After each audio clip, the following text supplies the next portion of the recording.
Hi guys, Dr. Alex here again. Long time no see, it's been some time. Welcome back to my life story for you. And I have a crazy story to tell, so sit back, relax, and enjoy.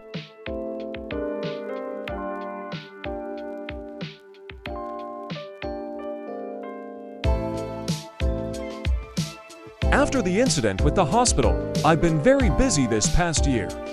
I had to help restructure the staff, train new doctors, get rid of some old ones. Really help get the place up and running, and I can say the team and I did a good job. When I was done, I took some time off. Even doctors need rest too. I went to the south of the country to practice some skills and have fun. I did some hiking, swimming, biking, and I went on a few dates. Nice. After my little rest, I did some charity work. As a doctor, I love doing this kind of thing. I help people who can't afford it and give them any help I can. Sometimes I work with other doctors, the best in their field, but some are in it for the money and fame and don't care about the people that need help. But after working with them, I can say who's good and who's not. Sometimes, if need be, I intervene when one of these bad doctors are not doing the right thing. If not me, someone else, a more capable person that knows their right to left. Oh, really? I work at the city branch of Esther General Hospital. They have lots of branches all over the country. They are known for their humanitarian works and affordable treatment for the community. We have lots of staff and state-of-the-art technology. For medical purpose, I work with a lot of gifted people here. We are a team, and we have each other's backs. I'm mostly called for in extreme cases. Due to my surgical skills, if I cannot make it, I know who to call to take my place. And who should not even be called unless they want to be sued. On a nice sunny Friday afternoon, I got an emergency call. From the hospital, they needed my skill set for a surgery. So they asked me to come over and take a look and do an operation on a very serious individual. It was my day off and I had plans, but I canceled them. A patient had a complicated injury and they needed my skills to help the family. The last doctor they got was a joke. He did a good job at first, but he made some mistakes that complicated the patient's case. So I quickly got ready and left home for the hospital. On my way to the hospital, the afternoon traffic is just awful. During all traffic stops, I stayed in contact with the hospital. When the traffic is free, I stopped talking to them and drove off. When I was a few minutes away from the hospital, I had to stop again. This was due to the heavy traffic, but cars were moving slowly. I found a nice place to park. My plan was to walk to the hospital after parking. But before I could enter the place, police stopped me. I'm biracial, my mom is white, while my dad is black. So getting stopped by the police is not new. Having experienced something like this many times, I know what to and what not to do. If all goes well, I'll just get a ticket. Two cops came over, an older one and a younger one. The older officer did the talking. License and registration. Hello, officer. Here they are. What is the reason for this stop? We have reason to believe this car is stolen. Where did you get it from? What do you do for a living? Are you a drug dealer? I can assure you, this is not the case. Please look at my info and you will see. I'm a doctor. I have a medical emergency. I need to be on my way, please. Do you expect me to believe that? You are too young to be a doctor. You people lie all the time. I'm also very sure you stole this car and you're pretending to be a doctor as well. Step out of the car. You are under arrest. What? Why? What did I do?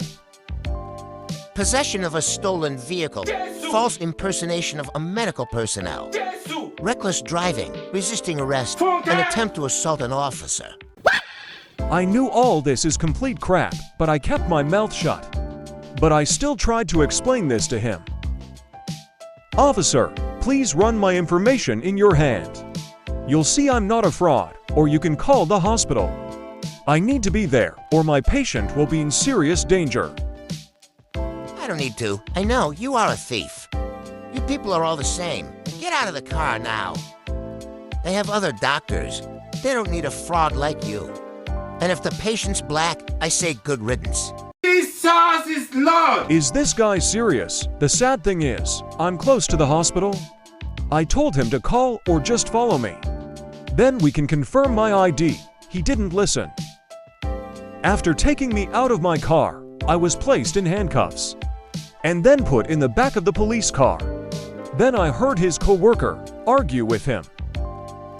What are you doing, Sergeant? We both know he did nothing. No probable cause to stop him. Now you made up all these charges. Watch it, Boot. I've been a cop for years. You just got out of the academy. These people have no respect for authority. They're nothing but trash, and even if he's a doctor, he must be a bad one or lazy. Why is he going back to work now? Trust me, we just saved whomever he was to see from him. This guy is out of his mind. The rookie cop was helpless. There's nothing he can do. He's just a little fish in a big pond. After the argument, I was taken to the station. And thanks to the bogus lies of this cop, I was locked up. At first, I was denied a phone call, thanks to that racist cop. My phone rang all the way from the parking lot to the station. My co-workers are looking for me. They want to know my location. I demanded I'd be allowed to make my phone call. That was my right. One of the officers threatened me. If I talk, he will beat me up. Sometime later, that creep of a cop has gone.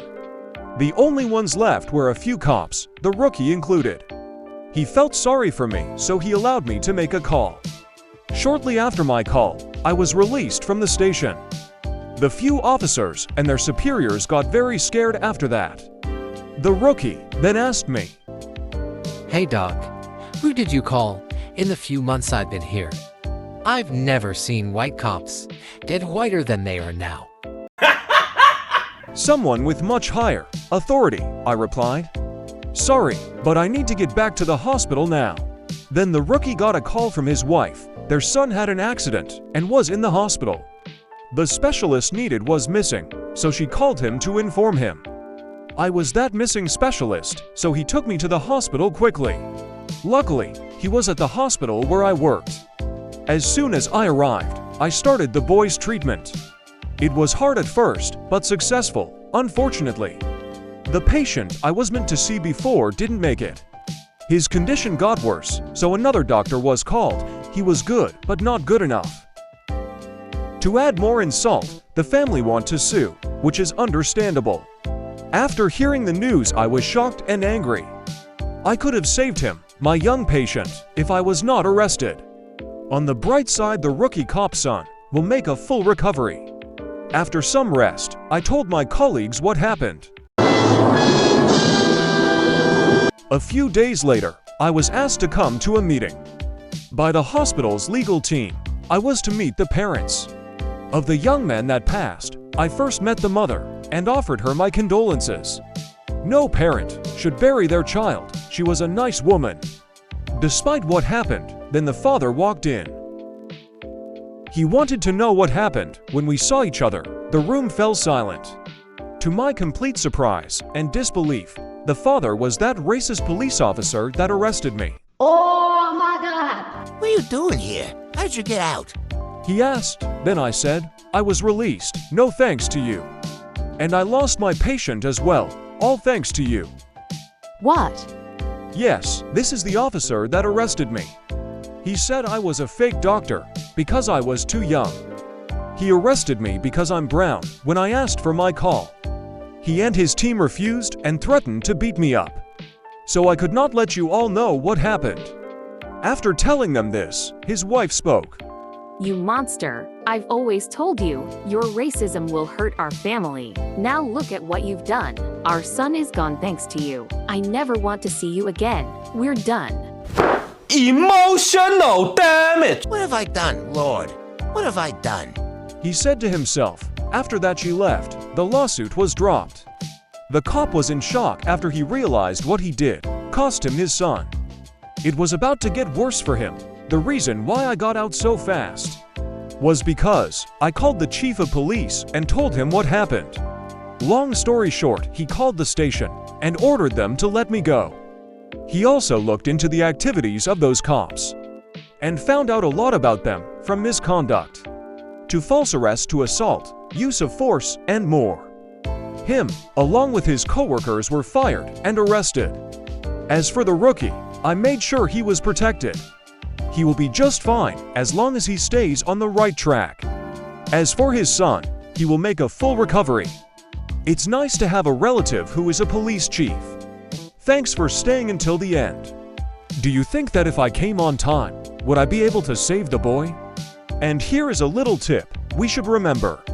Our actions have consequences. Do you agree? Leave your answers down on the comment section below. And also, like, share, and subscribe.